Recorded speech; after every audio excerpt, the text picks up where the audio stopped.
statue of a Terran Marine here, man, just ready to play normal, ready to play solid, and ready to start this next map. As down here in the bottom left is the red Terran player. Please make some noise for Startail Bomber.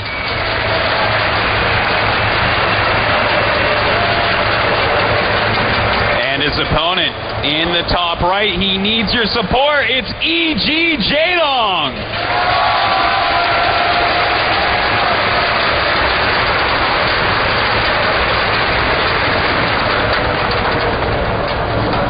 What a series we've got here in front of us. Oh my. Lucky us, Autosis, lucky us. Seriously, guys, get on those internets. Let your friends know on Facebook, Twitter, and Reddit, and anything else that you happen to use. Let them know that this is going on. WCS Season 2 Finals, the biggest tournament of the year to date, and God, has it been the best so far. It has been absolutely fantastic. We've seen some amazing games. We've seen the #1 ranked player in the world, Innovation, being knocked out in the first round here in the round of 16. When we've seen some upsets, I don't think too many people expected Jaedong and Bomber to be in the finals. Let's just say that, together as a package. Absolutely not. I think very few people have believed this indeed. In fact, Zerg was expected not to even duo. Only 2 Zergs entered this tournament. Scarlet made it all the way to the round 8. Here Jaedong is in the finals, possibly going to win, but first, he has to win 4 games out of the next 6.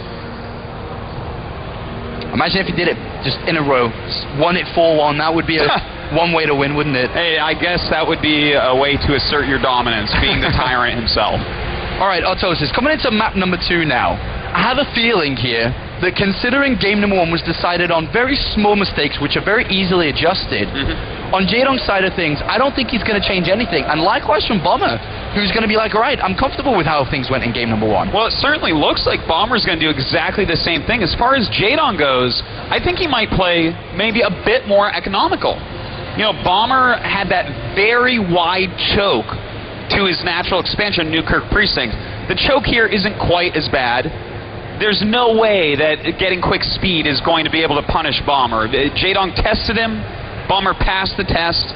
So this game, I think Jaedong's going to actually look a lot better when that push comes out. Yeah, absolutely. He hasn't taken the extractor. He hasn't done anything along those lines. But look at this over on this side. Bomber kind of playing a little bit more greedy, because if we just remember to game number 1, he took a single refinery. So the small adjustments coming from both sides here.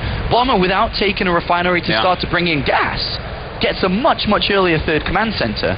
You know what, it's funny because in the first game they were both macro builds with things built in to punish an over-greedy opponent. Here, they've both gone for a much more macro-heavy play. Both skipping those things, a little bit more risky, but overall these 2 builds are going to match up against each other pretty well. So we should, the way that things are looking, see this develop into another kind of long game. I think so. I really do. And that's good. I want to see these 2 macroed out once again. But hold on. We have these Zerglings going in the main base. SCV's having to be pulled to hold them back. But these are not going to do much more than scout for Jaedong. But he, as soon as he saw the 3rd command center, I'm not too sure if we can read into it deep enough, but he threw down extractors immediately. As soon as the Zerglings saw the 3rd command center.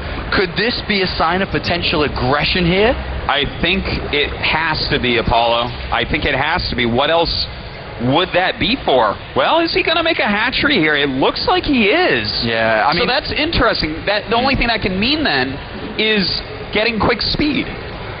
Yeah, getting quick speed, depending on the style he wants to play, whether it's Roach Hydra, he could decide to upgrade off double evolution chambers a little bit earlier if he was going to rely on Roaches more so than Zerglings, but that's not a style we do see from Jaedong very often here. He could throw down a Roach Warren and a Bailey Nest at the same time, but it is going to be double evolution chamber, and if he was to research speed at this very time, then it would pull away from the fact that as these evolution chambers finish, he won't have the right gas to research 1-1. Are we going to see Jaedong mix things up, or is he just going to skip gas for the speed to get earlier Zergling upgrades and then get speed later on? Well, I think he's looking at this and he studied what Bomber did, because Bomber did this very same build before in this tournament against Scarlet. So he's looking at this and saying, okay, I know what you're doing. I'm going to get better upgrades. We'll play the macro game. You're a little bit ahead economy-wise, but I'll get ahead upgrade-wise, and things will be basically even again. Alright, just looking at the build of Bomber here, who's playing very safe with a barracks wall off on his natural. Interesting though, he's only thrown down a single engineering bay, not double, which is very normal to what we usually see here. Yeah, this is definitely a change from before. I'm really wondering what it has to be for attack. Does this? Yeah. Could he be going for something, a very old build, something like massive Marines and siege tanks with attack upgrades?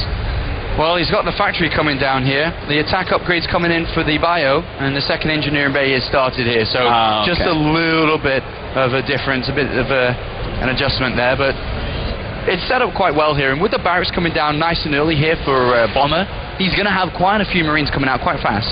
Oh, he certainly is. And they all got reactors on them too. Well, that is Bomber for you. When he lands at 3rd Command Center, expect him to be making 15 Marines at a time non-stop. But Jaedong, we know that this guy knows how to macro. This is one of the fastest Zergs in the entire world. And as his lair finishes up and he begins that Baneling speed, I'm sure that's going to be top on his list, gets the Spire going, I do expect to see some macro hatches starting to go up. I think Bomber playing overly safe, adding on the extra barracks to protect his natural, has slowed him down a little bit to where he potentially could have been, because with the engineering base being a little bit later on in this game, look at the upgrade disparity between the both of them. We have 1-1 just kind of on its way for Bomber, but 1-1's completing for Jaedong, and the layer is done. He's got more than enough gas in the bank to throw down 2-2 immediately here. And, you know, he's going to do that exactly. Baneling speed starting right after that Spire as well. This is looking really nice for Jaedong. Look at that beautiful production tab. He's getting absolutely everything he needs to go deeper in the game, and bam, there goes the 4th base. And I would be very surprised if we don't see that macro hatch going up very soon. And with Jaedong getting Baneling speed here, he's adjusted everything from game number 1. There was no early 16 Zerglings and Zergling speed, just full focus on economy, and even getting the Baneling speed now coming in. But are you not afraid of Bomber's upgrades being a little bit slower in this game? Sure, he's got a lot of barracks, he's got a lot of production and decent economy, but with 2-2 so rapid here from Jaedong, who cut out Zergling speed, that's going to mean that he's going to be taking a lot more cost-efficient fights. That's right. You know, he's going to be ahead on upgrades for much of the game, possibly all of it. We're going to have to see about that, though, because, you know, he plays a little bit different from Scarlet. We saw from Scarlet she stays on that layer tech, and Bomber's very used to playing against that now since he played her 5 times last night. But Jaedong previously went for a quicker hive in the last game. Now, will he go for that to keep those upgrades moving forward, or is he just going to really commit to Ling Bane Mute on layer tech? Well, as Baneling speed's about to finish here on this left-hand side, Jaedong's going to attempt to do something to Bomber's 3rd base. It's not going to work here, as well as a drop coming in. The wall-off is beautiful. Well, should I say the wall is beautiful? He opens a gap here. The SCVs, though, all pulled off in a timely manner, so this does not work either for Jaedong. Hiding the Banelings behind. In the meantime, this medevac drop being cleaned up perfectly by Jaedong. And not the most effective harassment, but it's actually alright. Kills a geyser, a few SCVs, some mules, stops mining time. It's a decent little attack. It's decent, especially considering Bomber threw resources into something his own, and that didn't work, and Jaedong's kind of did, so that's not bad for Jaedong there. Well, Jaedong's starting to move on the map. Once again, take a look at this creep spread, Apollo. Absolute madness in every direction it's coming out. This is going to be hard for Bomber to deal with. Jaedong sets up very nicely here with a lot of Banelings, great upgrades, Mutalisks here as well. Surely Bomber, though, without disturbing Jaedong at all, he's going to be in a rough situation when he finally decides to move out here, unless he finds, you know, a great engagement, finds some way to force a mistake from Jaedong. So far, though, Jaedong seems to be ruling this game, and Bomber could be in a bit of trouble when he does decide to move out, considering the upgrade timing that you'd usually want to move out with them. They're very far behind. You know, Bomber is definitely setting up for his never-ending parade push. Just a constant attack with perfect macro behind it, spending every mineral and staying maxed out. Now, how well can he do that? He's starting to move out, scanning that creep, but Jaedong has a lot of units in the middle of the map. Yeah, both of these players have a lot of units here. We're going to have to see if Jaedong can flank this well. He's going to come from the right-hand side and the left-hand side all at the same time. He's going to filter through one way, though, and there's a lot of tanks and Widow mines. We'll see how this can work for Jaedong. His Banelings are clumped up. I don't think he's getting the best trade-offs here. Well, he's killing the Marines on the right-hand side and not losing the mutas, so it's not a travesty that we're watching here. But Bomber pushing forward hasn't lost a considerable amount of his army. And while Jaedong does return back to meet up with 42 new Zerglings to attempt another attack here, as Bomber sets himself up to continue to push forward. Now his +2 armor is on its way. Is Jaedong going to be able to use these Mutilas to pick off a couple of tanks here? He may be able to, coming in from the side, targeting those siege tanks on Amelia. A lot of Widow Mines, but the Widow Mines even get taken out there. The Overseers eating the Widow Mine shots. A nice engagement by Jaedong. Nice engagement from Jaedong, and Bomber has to go through different layers of Jaedong's army, and here comes another one. There's no tanks this time. There's a couple of Widow Mines that do get buried in here. The Bailings do not get the best hits, and Jaedong must retreat once again. But more and more Zerglings. There's a lot of Queen Lava injects going on across the map. There's a lot of lava for Jaedong to mess around with, but he must not let Bomber break far enough to get to this base at the north. I don't think Bomber's going to be able to quite make it in. Well, some of the Mutilas coming down, but Baneling's rolling in. He will clean it up. And you know what, Apollo? These are nice moves by Jaedong. He's keeping that Widow Mine count so low that his Lings and Banelings can actually close against these Marines. And Bomber, without a 4th command center here, is really focusing on just pushing forward, really hammering up this left-hand side. If he can, well, basically Bomber's goal is to break Jaedong and get towards that 4th base. Jaedong's opposite side of things, keep on defending, because Mutilas and Mutilas with the upgrades coming in will become more and more efficient, because then he's not losing them. He's killing units but not losing them. So that kind of seems the way that this game is going to play on for the next few minutes. You know, one of the hardest things about fighting against Widow Mine Marine Medevac is doing counterattacks at the same time. It looks like he's going for that again, though. Ooh. A lot of Banelings rolling down towards that 3rd base. There's a possibility for quite a bit of damage to be done here. Going through those depots. A quick response by Bomber, running the SCVs away, though. Yeah, Jaedong didn't really do anything with those. Does borrow them, so he's going to have to force a scan out, I suppose. But not the best of use of his Banelings there, considering he needs everything he can get to be able to stop Bomber, who is going to continue to launch an assault, still without a 4th command center here. Very focused on 3 bases. One different difficulty level here that's going to come in from Bomber is when these 3 upgrades complete. That's gonna really hurt Jaedong in the fight. It's gonna hurt him terribly badly. It's gonna be rough. But at least Jaedong, his hive is about to finish, so he can start his 3-3. But he will definitely be down in upgrades for quite a while. Oh, what a spread of units here from Bomber. Widow Mines and Marines absolutely everywhere. He's got control of the Zelnoga Tower. Jaedong's gonna have to come in to fight this, but I think Bomber's spread too well.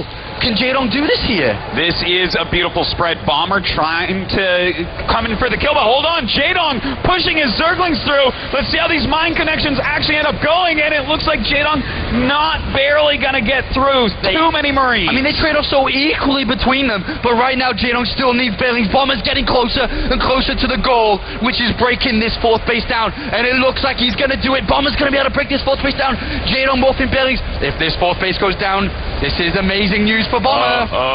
Bomber gonna go ahead and kill that hatchery. A great move by Bomber, his never-ending push, getting what it set out to do, the 4th base. And now with +3 attack finishing and +3 armor about to finish as well, everything is crumbling here from Jaedong. He had one goal, was to protect that 4th base, and he failed. He failed at this time.